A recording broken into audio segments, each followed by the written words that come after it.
భగవద్గీత సాక్షాత్తు ఆ పరమాత్ముని నోట, వేదాల సారం ఉపనిషత్తుల ఉపదేశం, బ్రహ్మ విద్యా యోగ శాస్త్రం శ్రీకృష్ణార్జున సంవాదం.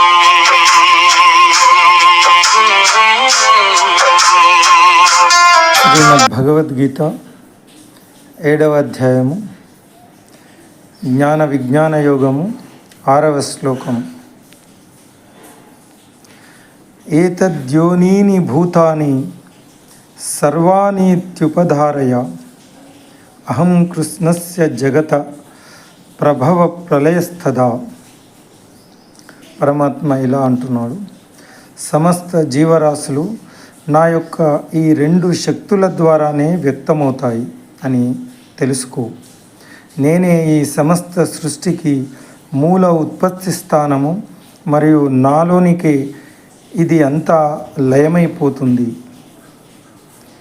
ఈ జడ పదార్థము మరియు జీవశక్తుల సంయోగం వలనే భౌతిక జగత్తులో ఉన్న సమస్త జీవరాశి ఉద్భవిస్తుంది. తనంతట తానుగా అయితే పదార్థము జడమైనది. ఆత్మకు శరీరం రూపంలో ఒక వాహనం అవసరం. ఈ 2 శక్తుల సంయోగం వలన ప్రాణులు వ్యక్తమవుతాయి. భగవంతుడే ఈ 2 శక్తులకు మూలస్థానం. సమస్త సృష్టి ఆయన నుండే వ్యక్తమవుతుంది. బ్రహ్మగారి యొక్క 100 సంవత్సరాలు పూర్తయినప్పుడు, ఈ సృష్టి చక్రం ముగింపు దశ చేరుకున్నప్పుడు భగవంతుడు ఈ సృష్టిని లయం చేస్తాడు. 5 స్థూల మూలకాలు 5 సూక్ష్మ తత్వాలలో విలీనమవుతాయి. 5 సూక్ష్మ తత్వాలు అహంకారంలో విలీనమవుతాయి. అహంకారము మహత్తులోనికి లీనమవుతుంది. మహత్తు అనేది ప్రకృతిలోనికి విలీనమవుతుంది. ప్రకృతి శ్రీ మహావిష్ణువు శరీరంలోనికి వెళ్ళి కూర్చుంటుంది.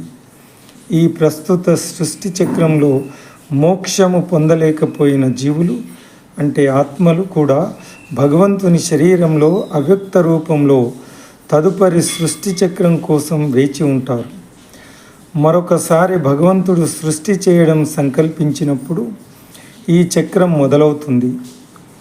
7వ అధ్యాయం 4వ శ్లోకం వ్యాఖ్యానంలో చెప్పినట్లుగా, మరియు ఈ జగత్తు వ్యక్తమవుతుంది కాబట్టి సమస్త సృష్టికి సర్వభూతాలకు భగవంతుడే జన్మస్థానము, ఆధారము మరియు అంతిమ శాంతి స్థానము అని పరమాత్మ తెలియజేస్తున్నారు.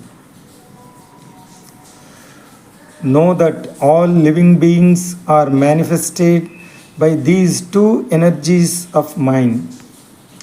I am the source of the entire creation, and into me it again dissolves. Living beings are a manifestation of God's 2 energies, Jiva Shakti, the sentient soul energy, and Maya, the insentient material energy or matter. In the material realm, all life is a combination of both matter and soul. Matter by itself is insentient or lifeless, and the sentient soul needs a carrier body. Hence, both come together to form a living being. Similarly, the entire creation is a manifestation of God's energies. One cycle of creation lasts for 100 years of Brahma.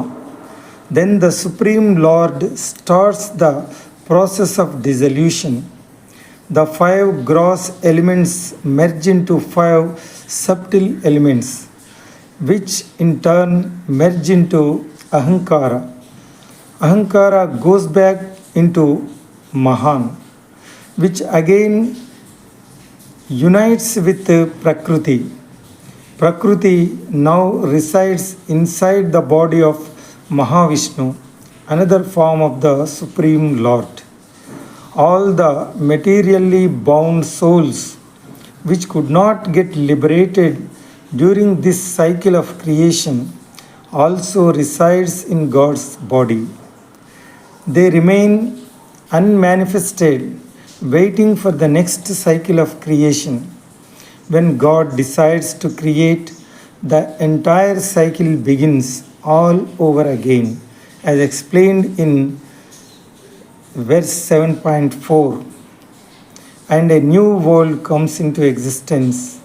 Therefore, God is the source, the sustainer, and the resting place for the entire creation. Om Tat Sat.